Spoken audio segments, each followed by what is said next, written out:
Good evening and welcome to News Tonight on Rajya Sabha TV. I'm Tina Jha. Let's begin with the day's top headlines. Second phase of the budget session of Parliament begins with disruptions in both houses over violence in Delhi. Opposition parties insist on discussing law and order in the national capital. In the upper house, discussion begins on Central Sanskrit University bill.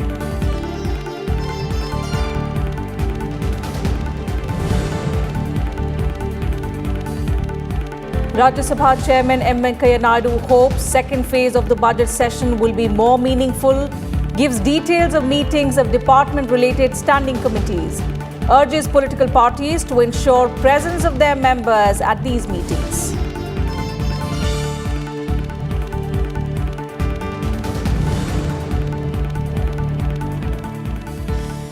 Lok Sabha takes up Direct Tax Vivad Se Vishwas Bill 2020 for consideration. Bill introduced by Finance Minister Nirmala Sitharaman on the 5th of February provides mechanism for resolution of pending tax disputes related to income tax and corporation tax. The Medical Termination of Pregnancy Amendment Bill 2020 to ensure 24-week upper limit for abortion and Mineral Law Amendment Bill 2020 also introduced in the House.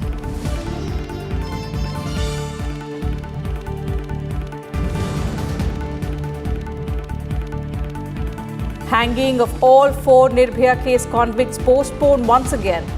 Deferring the execution for the third time, judge rules that mercy petition of convict Pawan Gupta is pending with President Ramnath Kovind.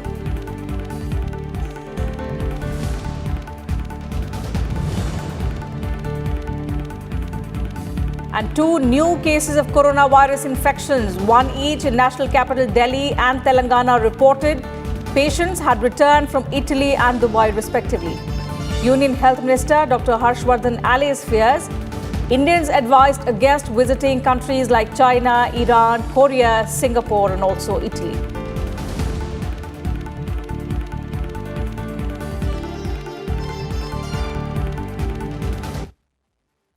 Let's begin with news from Parliament first. Rajya Sabha Chairman M K Naidu asserted on Monday that all sides must endeavour to restore normalcy in national capital Delhi and then discuss ways further and means to prevent violence. His assertion came after the opposition demanded a discussion on the issue of violence in Delhi.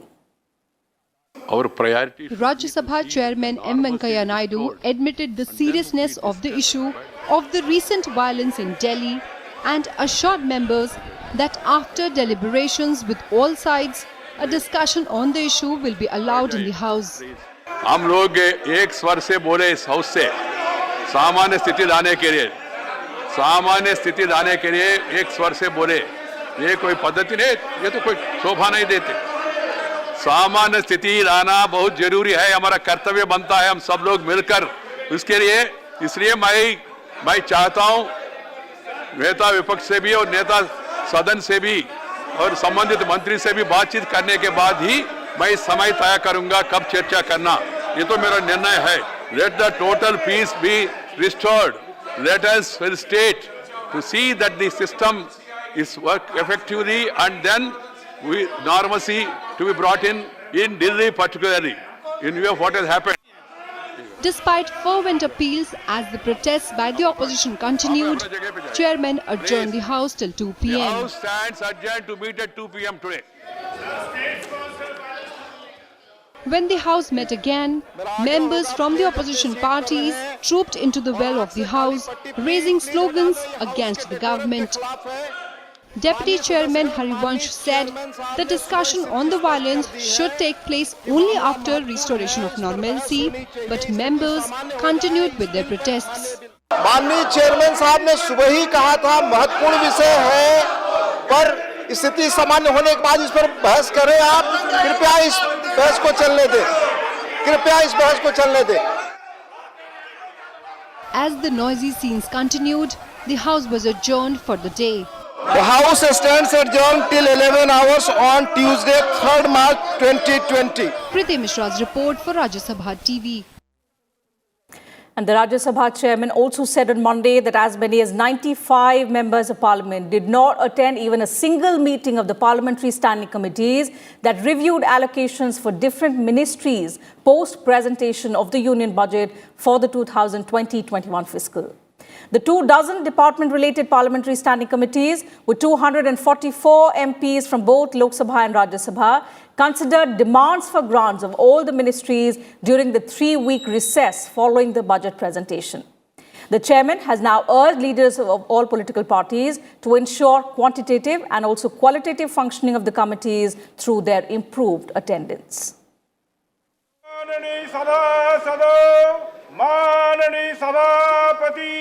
As the second half of the budget session of Parliament commenced on Monday, Chairman M K Naidu gave a brief account of the functioning of committees of Rajya Sabha during recess.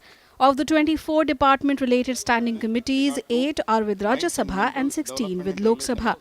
In respect to the demands for grants for 2020-21, the 8 committees of Rajya Sabha have held 20 meetings and discussed the demands of 18 ministries over a total duration of 63 hours. In respect of demands for grants 2020-21, the 8 committees of Rajya Sabha have held 20 meetings and discussed the demands of 18 ministries over a total duration of 63 hours. Taking into consideration that the Parliament meets for about 6 hours during each sitting, the total time spent by these 8 committees examining the demands of various ministries in effect amounts to over 10 sittings of Parliament. Proportionately, the work done by the 16 committees of Lok Sabha amounts to another 20 sittings of the Parliament. In all, the work put in by the total 24 DRSCs in examining the demands for grants of all the ministries equal to 30 days of functioning of the Parliament, which is quite significant. That alone takes the total of sittings of Parliament during a year to over 100 days. The attendance of members of Rajya Sabha at 52.57% continues to be higher than that of Lok Sabha at 46.37%. The chairman said that 4 of these 8 committees have reported attendance of more than 50%. The highest attendance of 65.51% has been in the meetings of the Committee on Health and Family Welfare. I am happy to inform that the attendance of the members, of Rajya Sabha at 52.57% continue to be higher than that of the Lok Sabha at 46.37%. While the overall attendance of members of the BJP and the Congress account for a total of 142 members has been much higher than 50%. The attendance of the members from other parties amounting for 102 members has been only around 40%. On the whole, the members seems to have taken more interest in issues concerning health, human resource development, home affairs, and tourism and transport, while somewhat lesser interest in commerce, industry, and science and technology. A total of 87 members, accounting to 36% of the total 244 members, have reported full attendance in the meetings on demands for grants. As a token of appreciation, the chairman also offered to the 6 members for continuing with full attendance during the committee meetings. I would like to refer to those 6 members as a token of appreciation for continuing with full attendance. These are Sri Rakesh Sinha, Dr. L. Hanumantaya, Sri Ravi Prakash Verma, Sri Akhilesh Prasad Singh, Sri P. Wilson, and Sri Sasmit Patra. The chairman reiterated his appeal to leaders of all parties to ensure better attendance in the meetings of parliamentary committees. Since the introduction of department-related parliamentary standing committees in 1993, substantial work of the parliament is being transacted by these committees, in which almost all the parties and groups are represented. These committees function in a non-partisan manner and mostly submit unanimous reports on various important issues for further consideration of the parliament and the government, as the case may be. Kriti Mishra's report for Rajya Sabha TV. The Rajya Sabha on Monday took up the Central Sanskrit University Bill 2019 for consideration and passing amid noisy scenes. As opposition members kept protesting, HRD Minister Ramesh Pokhriyal Nishank introduced the Central Sanskrit University's Bill 2019. The minister spoke about the importance of the Sanskrit language and said the bill is intended to convert 3 deemed to be Sanskrit universities into Central Sanskrit universities. जो ये संस्कृत के 3 विश्वविद्यालय केंद्रीय विश्वविद्यालय बना रहे हैं, इससे हमको देश और दुनिया में उसके फलक को लेकर उसके ज्ञान विज्ञान, उसका योग, आयुर्वेद सहित तमाम उन विधाओं को जिसमें हिंदुस्तान पूरी दुनिया में लीडरशिप लेगा श्रीमान। और इसलिए मैं ये समझता हूँ कि सारी भारतीय भाषाएं हम उनको भी सशक्त करना चाहते हैं।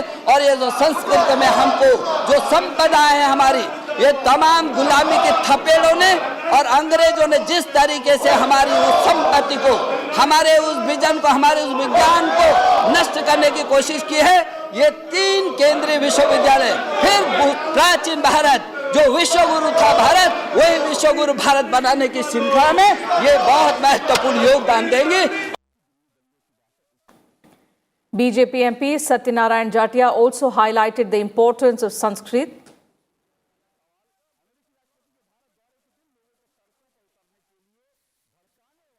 ताकत कदमों में चलने के फिर क्या मौके या बेमौके, उम्मीद उठे, उम्मीद बढ़े, उम्मीदें जाए मंजिल तक। तो इस प्रकार से एक अच्छा कदम है जो मंजिल तक ले जाने के लिए, आगे बढ़ाने के लिए हमको प्रेरित करता है। और इसलिए हम सब मिलकर के जिस दृष्टि से एक अच्छा भारत बनाना चाहते हैं, एक अच्छा भारत का निर्माण करना चाहते हैं, उस भारत में संस्कृति को स्थापित करना चाहते हैं, इस संस्कृति की स्थापना के लिए संस्कृत का उन्नयन करना चाहते हैं, उसके लिए ये बहुत आवश्यक है और ये बहुत आवश्यक था।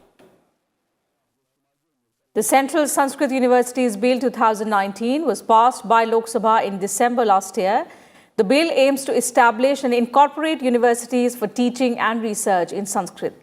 The bill is intended to convert India's 3 deemed to be Sanskrit universities into Central Sanskrit universities.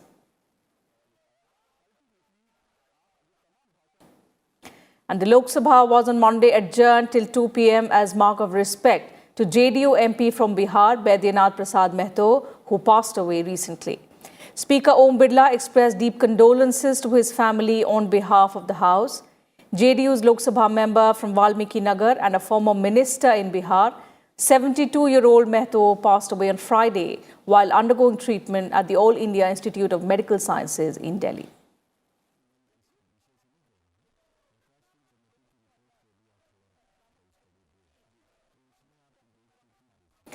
Two important bills were also introduced in the lower house on Monday. Health Minister Dr. Harshvardhan introduced the Medical Termination of Pregnancy Amendment Bill 2020, while the Mineral Laws Amendment Bill 2020 was introduced by Union Minister Prahlad Joshi. Finance Minister Nirmala Sitharaman moved the Direct Tax Vivad Se Vishwas Bill 2020 for consideration and passing in the lower house. In her remarks, the minister said the bill would pave the way to provide quick resolution to disputed tax and related matters. However, amid the din, the discussion on the bill could not be completed, forcing the chair to adjourn the proceedings of the House for the day.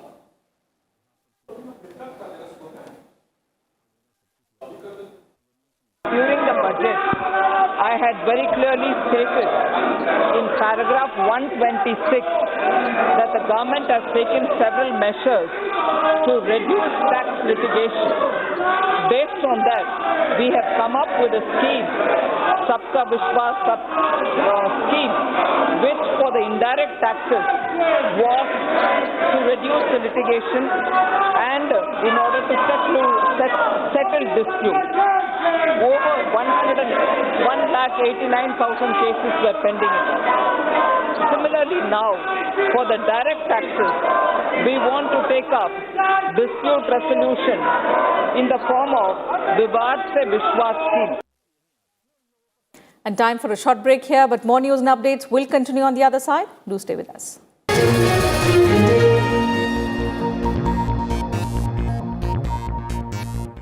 Watch The Big Picture with me, Frank Rausen Pereira, at 9:30 p.m.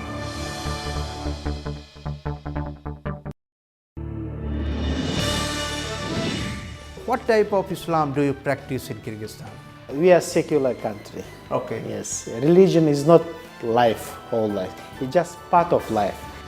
What is the impact of whole turmoil in Afghanistan on Kyrgyzstan? They have no any impact from Afghanistan. Right. We just like to help maybe if we can. What type of defense understanding is going on between the two countries? We are waiting maybe visit of His Excellency Minister of Defense, Mr. Rajya, to Kyrgyzstan. Are you going to buy some defense equipments from India? Yes, we are very keen. Watch Indian Standard Time, an exclusive interview with Asin Isaev, the ambassador of the Kyrgyz Republic, at these times on Rajya Sabha television.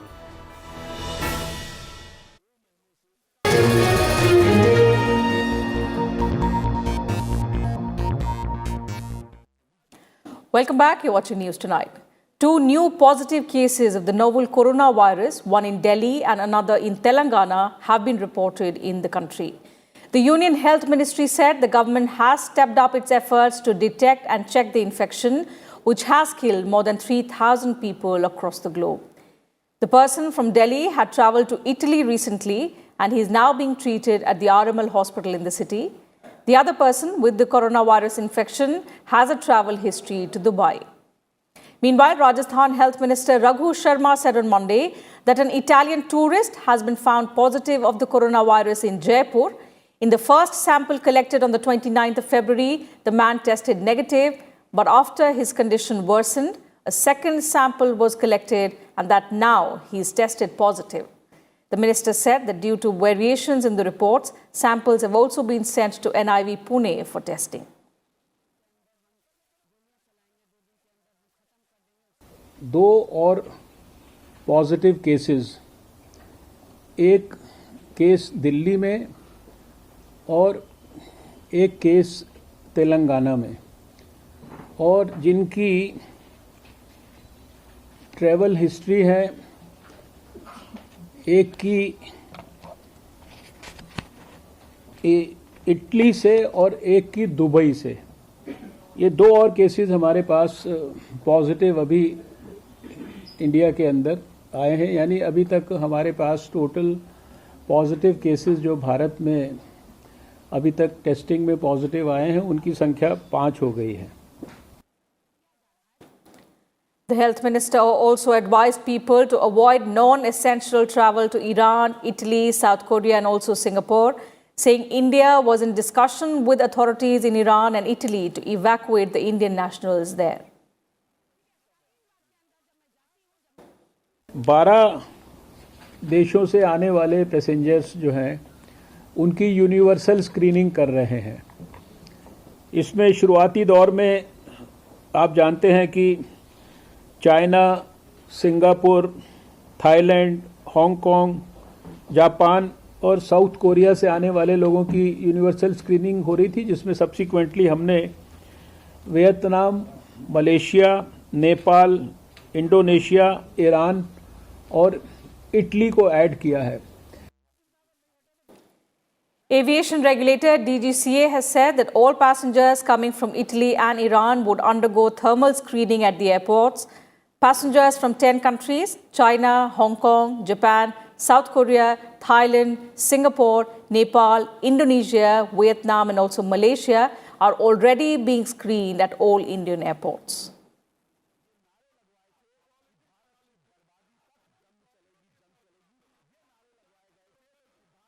Meanwhile, the global death toll from novel coronavirus has risen to 3,000, with China alone reporting 42 more deaths on Monday. The overall toll in mainland China has also risen to 2,912. The virus emerged late last year in Hubei province in central China, but has now spread to more than 60 countries around the world. The US and Australia reported their first fatalities over the weekend, while infections nearly doubled in the past 48 hours in Italy, Europe's hardest hit country so far. The World Health Organization on Sunday said the virus appears to particularly hit those over the age of 60 and those who are already weakened by other illnesses.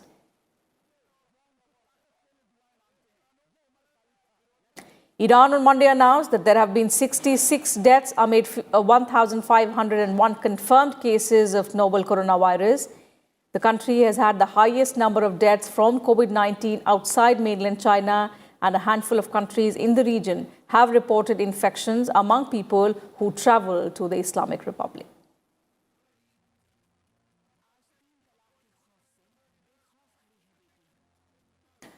Vice President M K Naidu on Monday held discussions with Consumer Affairs Minister Ramvilas Paswan and also Agriculture Minister Narendra Singh Tomar over issues faced by farmers in Andhra Pradesh.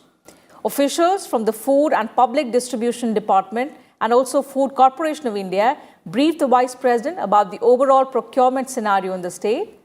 The Vice President asked them to look into reports regarding delayed payments and other issues faced by the farmers.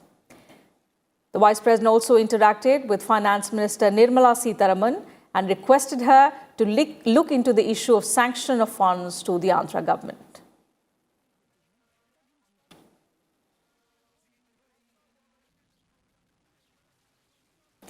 A Delhi court on Monday deferred the hanging of 4 death row convicts in the Nirbhaya gang rape and murder case until further orders. The execution of their death warrants has now been deferred thrice due to delays in exhausting all their legal remedies. Additional Sessions Judge Dharmendra Rana said the death sentence cannot be executed as the mercy petition of one of the convicts, Pawan Kumar Gupta, is pending before the President. Pawan Kumar filed a mercy petition before the President on Monday.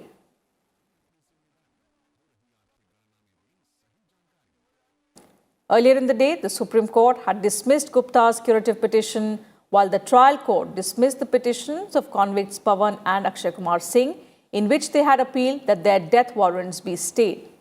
All the convicts in the case were to be hanged on Tuesday at 6 a.m.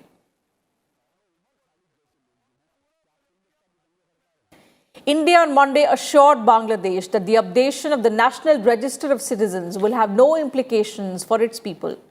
Foreign Secretary Harsh Shringla asserted that NRC is a process that is entirely internal to India.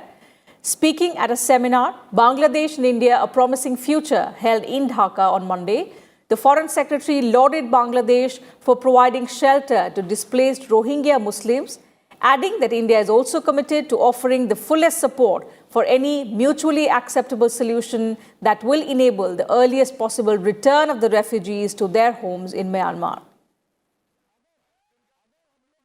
Earlier in the day, the Foreign Secretary also met his Bangladeshi counterpart, during which the two leaders held discussions on the plans for Prime Minister Narendra Modi's upcoming visit to Dhaka to inaugurate the birth centenary celebrations of the country's founder, Bangabandhu Sheikh Mujibur Rahman. The Bangladesh government will observe Mujib Borsho from mid-March to March 2021 across the globe. Prime Minister Modi is expected to visit Dhaka on the 17th of March.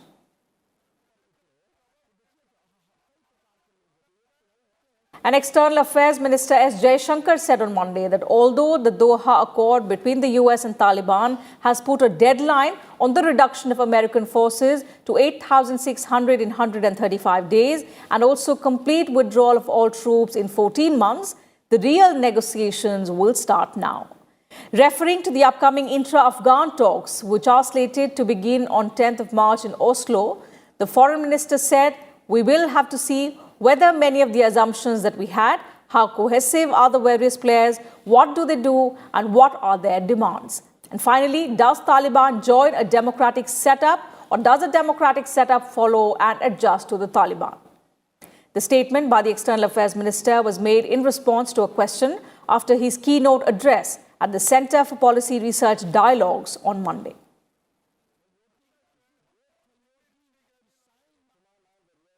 Will start now. And then we'll have to see whether many of the assumptions that we had, how cohesive are various players, what do they do, what are their demands, finally sort of does Taliban join a democratic setup, or does a democratic setup sort of adjust to Taliban? I think those are all issues which, for which right now there are no clear answers. And just 2 days after signing a peace accord with the US aimed at bringing about peace in Afghanistan, the Taliban announced on Monday that they were resuming offensive operations against Afghan security forces, ending the partial truce that preceded the signing of the landmark deal. The declaration came soon after President Ashraf Ghani said he would continue the partial truce at least until talks between Afghan officials and the Taliban kick off, supposedly on the 10th of March. President Ghani also warned the insurgents that he was not committed to a key clause in the Doha Accord involving the release of thousands of Taliban prisoners. The partial truce ran for 1 week ahead of the signing of the historic Doha Accord and continued over the weekend as well. But soon after the end of partial truce announced by Taliban, a bombing at a football match killed 3 people and injured 11 others in eastern Afghanistan. A motorcycle rigged with a bomb exploded during a football match on Monday. So far, no one has claimed responsibility for the attack.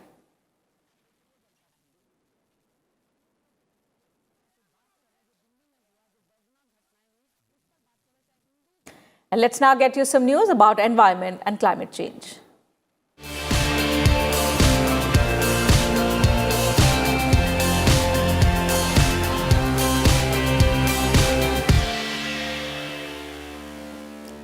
Australia witnesses summer twice as long as its winters amid increasing temperatures driven by climate change.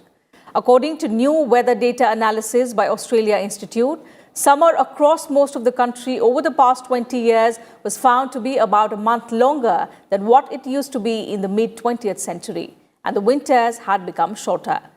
Between 2014 and 2018, summers were found to be about 50% longer. The country experienced a devastating bushfire season, which killed 33 people and over 1 billion animals. Scientists said that a hotter, drier climate contributed to Australia's fires becoming more frequent and also intense. The study also found that summer temperatures lasted 31 days longer than in the 1950s and 1960s, while winter was about 23 days shorter.